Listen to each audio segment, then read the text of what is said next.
What up, fish tank people? FishTankTV.com, Dawson'sFishTanks.com, bringing it to you on a Sunday, baby. How is everybody doing? Hope you're doing well. Hope your NFL team does well this week, unless it's the Baltimore Ravens who travel to the Cleveland Browns Stadium today.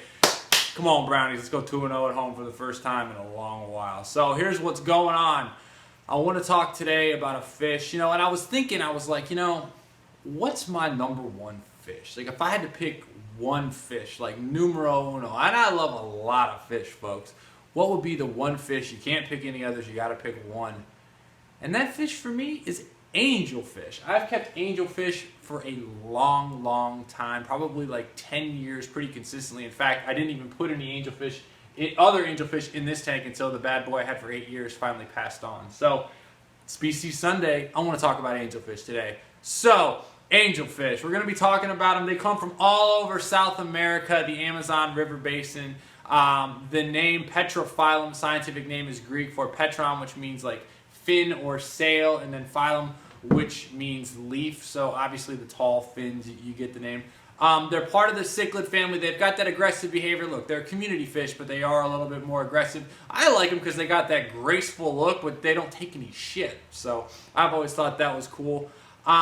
They do have a little territorial thing. As far as breeding, that makes them super territorial. In this tank here, I used to have two that bred on this side and two that bred on this side. And there was one dude right here in the middle that just got the crap kicked out of him. Back and forth in the middle. He was definitely a fifth wheel. So they are easy to breed, which is awesome for the hobby because probably 99% of the fish that you see in shops are bred in captivity, with the exception of ALTUM Angels. ALTUM Angels, folks, not your average angelfish. All right, ALTUM Angels, like, so sweet. I've only seen them once live with my own two eyes at a pet shop. I should have bought them, but your average angelfish, these guys, the scalari, they get this big or whatever. ALTUM Angels get 30 centimeters. That's a foot, folks, a foot tall. Okay, but they are way more sensitive, way harder to come by. Rough time with shipping. They like a low pH of like 4.8 to 6.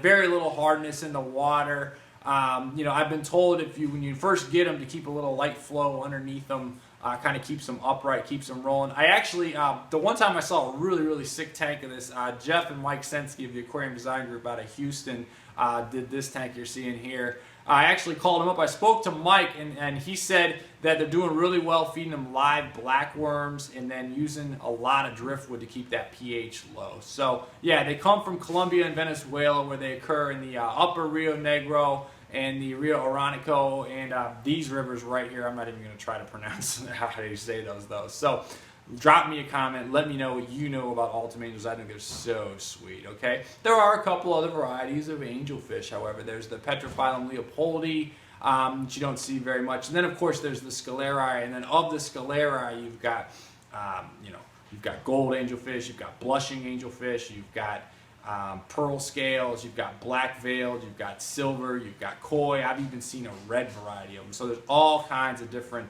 angelfish varieties, and that's awesome for the hobby. They're readily bred in captivity. They're all over the place. So yeah, if you like what I'm doing, subscribe. Check out the Dustin's Fish Tanks Facebook fan page for all kinds of sweet angelfish pics. I'd love to see them. And finally, tell me what you know about angelfish, what your favorite type are, how you're keeping them, how you're breeding them.